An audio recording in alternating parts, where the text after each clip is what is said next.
Good morning, Marv. Good morning. I'm so glad Jane. that you're here and that we get this chance to do an interview together. We're just going to go through some questions and get to know you a little better. All right. I hope you believe me. I'm sure we will. You probably got some great stories to tell. I know you do. So we'll just start with what's your full name? Marvin Eugene Dickel. And is there a story behind your name?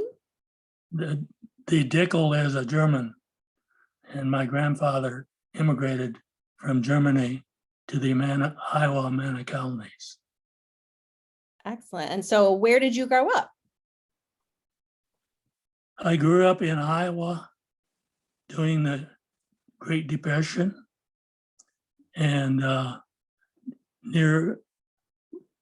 in a small farming area about 15 miles west of Iowa City. And my parents were poor and they were Mennonites. So I was brought up as a Mennonite. Mhm.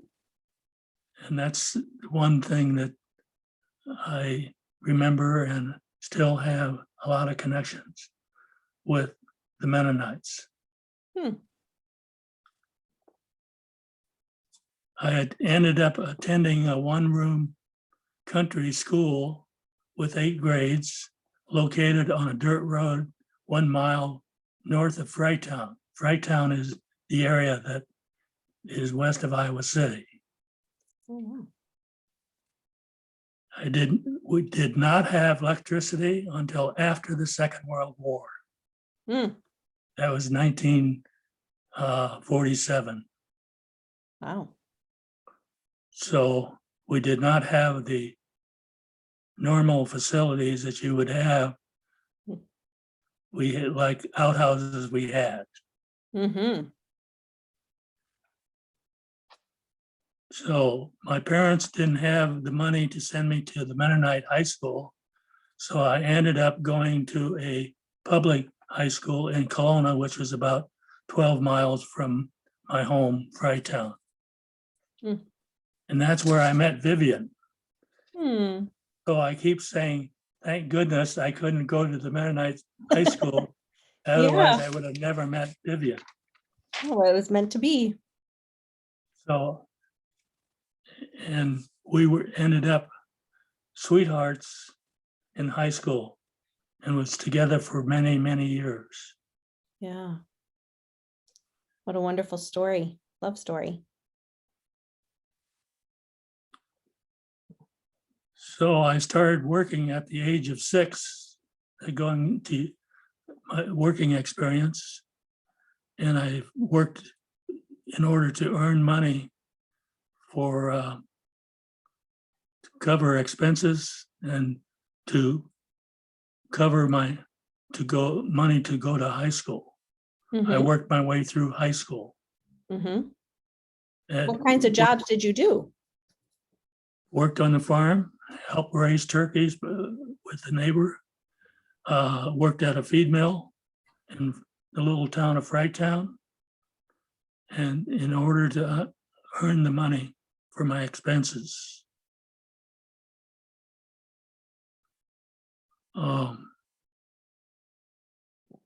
And then as you grew up, you ended up doing what kind of work? Well, I ended up, once I got out of high school, then I ended up going into service shortly after. Mm-hmm. And the only way I could get college, because I was too poor to go to college, didn't have the money. So I was able to go to college on the GI Bill, Mm-hmm. which was a godsend. Absolutely. And I ended up then started out at Bendix as an industrial engineer. Hmm. And you did. What was interesting, I found out that JD ended up working at Bendix short time after I did. Oh, really? Yeah, that was very interesting. JD Miller, Victoria's husband, our Yes, right, previous pastor, for those who right. Don't know. And so did you So- work there for most of your career? No, Mhm. because got out of college and started with Bendix, and then ended up moving to Wisconsin as a inventory manager at Massey Ferguson North American Parts Operation, Hmm. and was there for a number of years, and then got transferred to Des Moines, Iowa, and that's where I ended up then. After they were going to transfer us to Detroit, I ended up working with the Draught division in Wausau, Wisconsin, as a aftermarket general manager of service parts. And then J.I. Case took over that. And so I ended up with moving back to Racine Mhm. after a number of years. But the other interesting thing is in 1955 was a major year for me because I got out of service after 2 years in service in Mhm. March. Of that was 15 months in Korea and 5 in Japan. Viv, in 1955, Viv graduated from college in Mhm. May. I got out of service in March. We got married in August, and I started college in September of 1955. It's a busy year. It was a big year and a real adjustment when you think of being gone for 2 years in the Mhm. service, and getting out of service is an adjustment itself, and then Mhm. getting married and starting college after 4 years.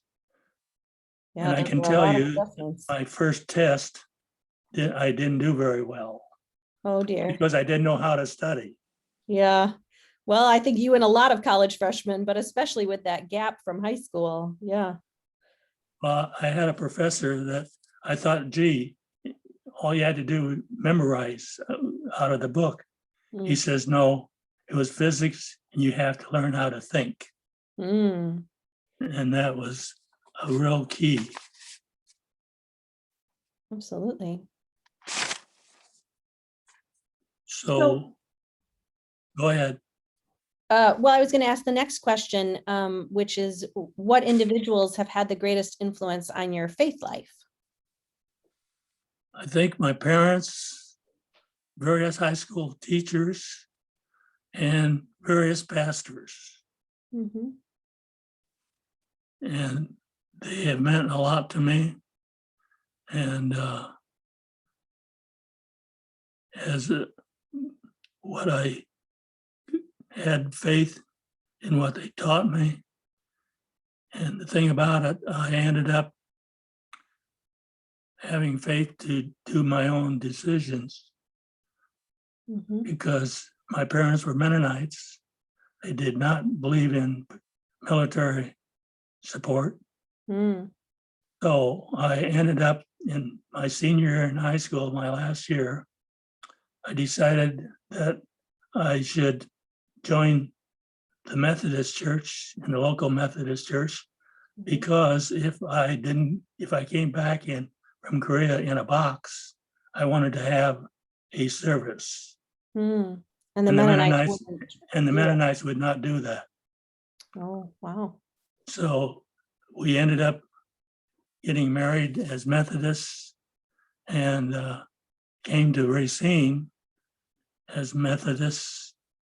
But then we visited various churches, and Covenant was one of them. Mhm. And so you found Covenant and became Presbyterian. A Presbyterian, right?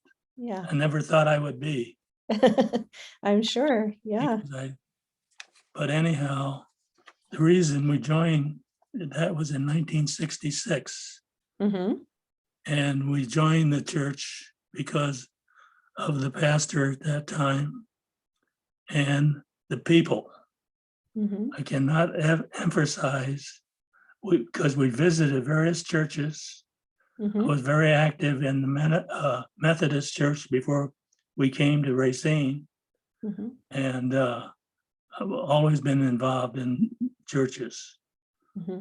And you won't believe when I tell you that when I grew up as a child, we went to church not once on Sunday, but twice, Sunday morning and Sunday night. Sunday night services. Yeah. Yes.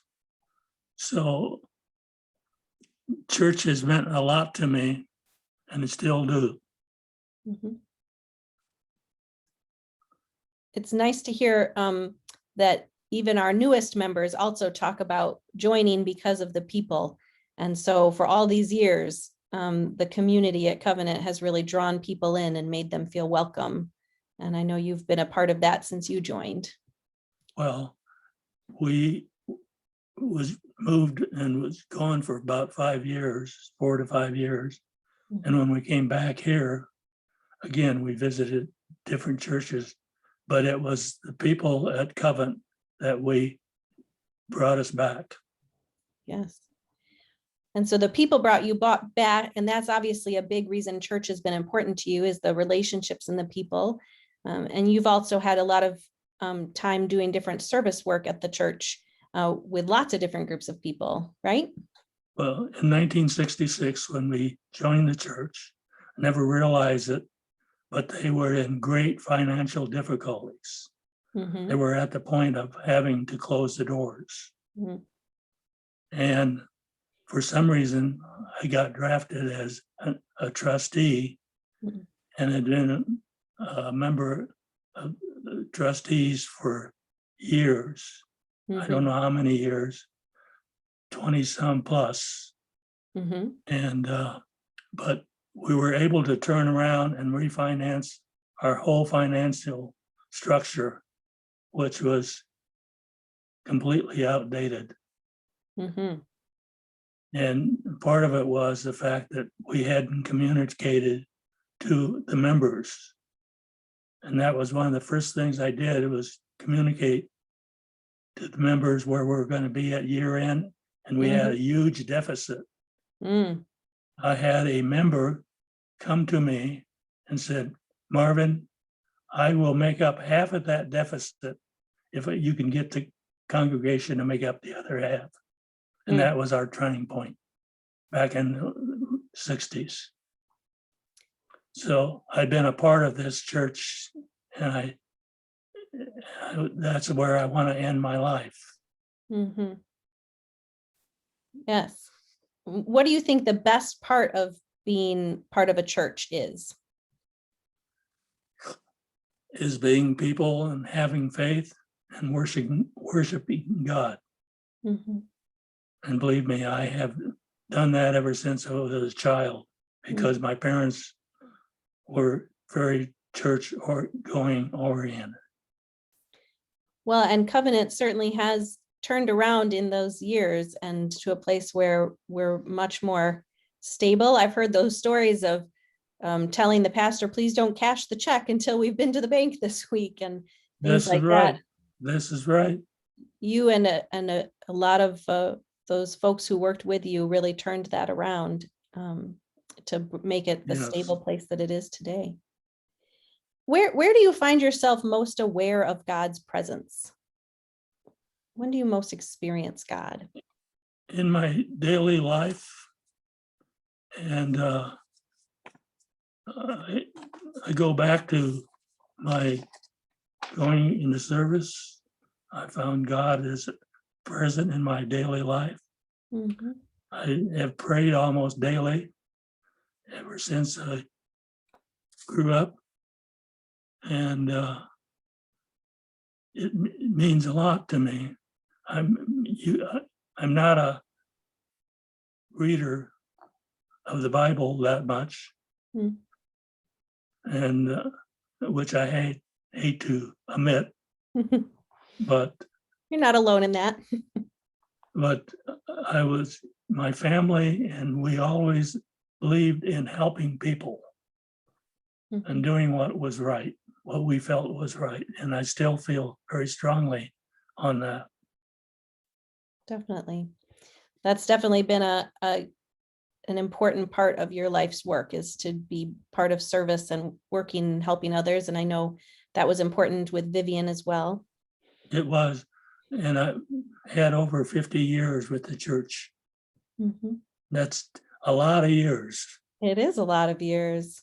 Yes, you're in that group of just a few people who've been at Covenant for that long and raised your boys in the church. And well, yes, and that's what I'm proud of, is the fact that both of my boys are involved in churches where they are.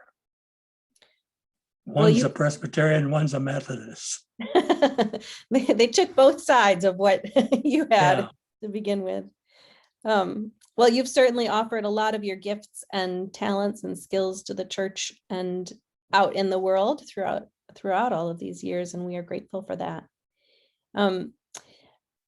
Thank you so much for spending this time interviewing with me, and that all the church community will have the opportunity to hear some more about your story. So I appreciate it. I appreciate you asking and interviewing, because I think I do have something to offer. Absolutely. In my life for the God's needs. Absolutely. Well, thank you so much, Marv. Have a great day. Same to you.